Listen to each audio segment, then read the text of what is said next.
Hey everyone, this is gonna be my first video on this. Um, yeah, this sucks. There's no other way to put it.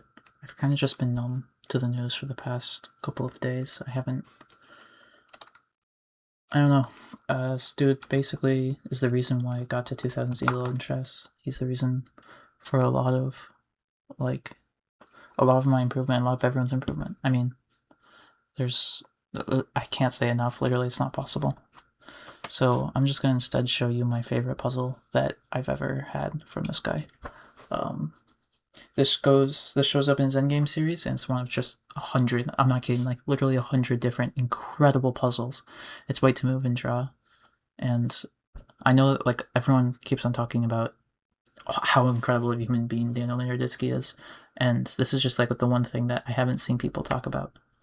And it's just like how awesome he is at being able to like conjure up just the most insane cool positions that you've ever seen in your entire life, and he just does it at like every single day over and over again. He'd finish a speedrun and be like, you know what, this one reminds me of like a game in the 1995 of like game 2 of the candidates. You know, it's like incredible just how he can just, and it shows every single idea perfectly. It's just so awesome. And I just wanted to showcase this one endgame puzzle that he has. I'll link to his video and his much better commentary than me in the description. Please check out his endgame series, especially if you're looking to improve, since it's just the best content out there. If you're looking to improve, just bar none, it's the best endgame material I dare say in the world. So white to move and draw, and to be able to introduce you to what this position for you to even understand what you're aiming for in this position, I first have to explain to you a very common endgame principle called opposition. And basically, whoever's turn it is will draw the game. Because if you're black, you are just trying to mirror what white does over and over again. However, let's say black messes up, and now it is black to move. Black will then lose, because you can basically bully the king out of the way for your pawn's promotion. And this, once again, like listen to Daniel Naroditsky explain everything I'm saying, but just 50 times better. But this is the exact same thought process they have to go to for this position. So the problem is that if you try to take opposition and basically bully the opponent's king, once you get to here, the king moves up, and typically you have a square here, except that's where your pawn is. So this doesn't actually work, and eventually you have to secede. You have to secede and allow your opponent to take opposition, either this way or this way. And whichever way you choose, just pick your poison pretty much, right? Because eventually black is just going to be able to win this pawn, and with winning this pawn, black will win the game. So you can't take opposition by stepping forward. If you step to the side either way, black can still take opposition. I'm assuming diagonal opposition will win here. Yeah, right, you can't move, white can't move up. Once again, we get a repeat of the position. It's literally just diagonal opposition for white. Or I guess for black technically, since it's white to move. But still, it's diagonal opposition, and once again, white loses. So that doesn't work.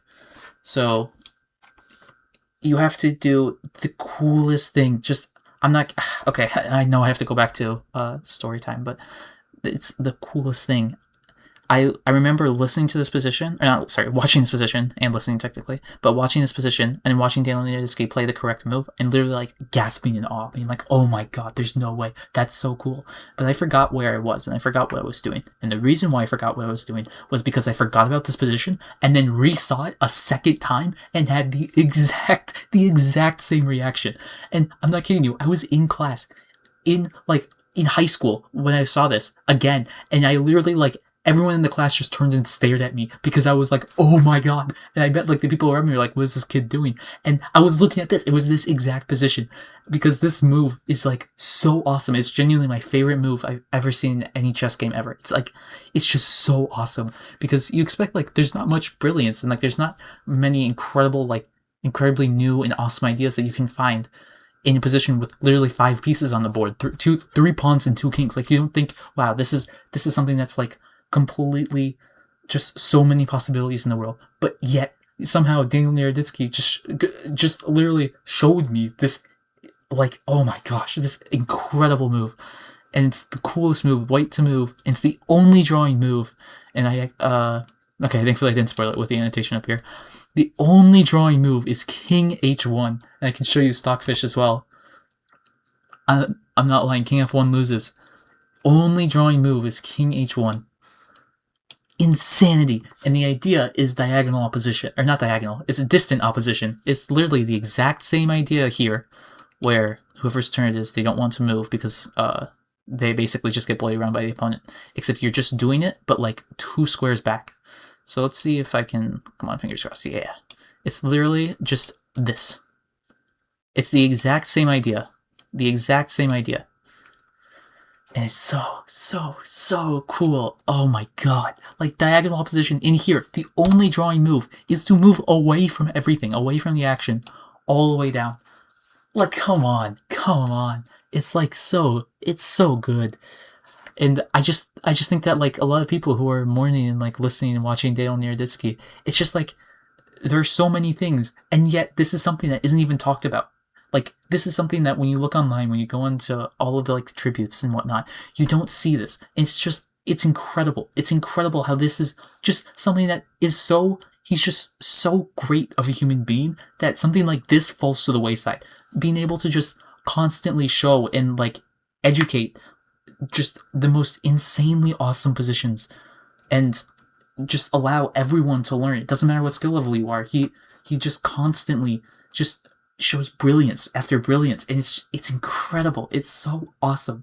And the fact that this is like such, like, it's not even big enough in his legacy for people to be talking about, even though it's one of the coolest things I've ever seen, is just shows who he is as a human being and how great of a person he was. And yeah, I really hope I don't, like, how do I put this? I don't know. I hope I never ever forget how the incredible things that he has done. And rest in peace, man. He was a great human being, and the world is just a worse place without him in it.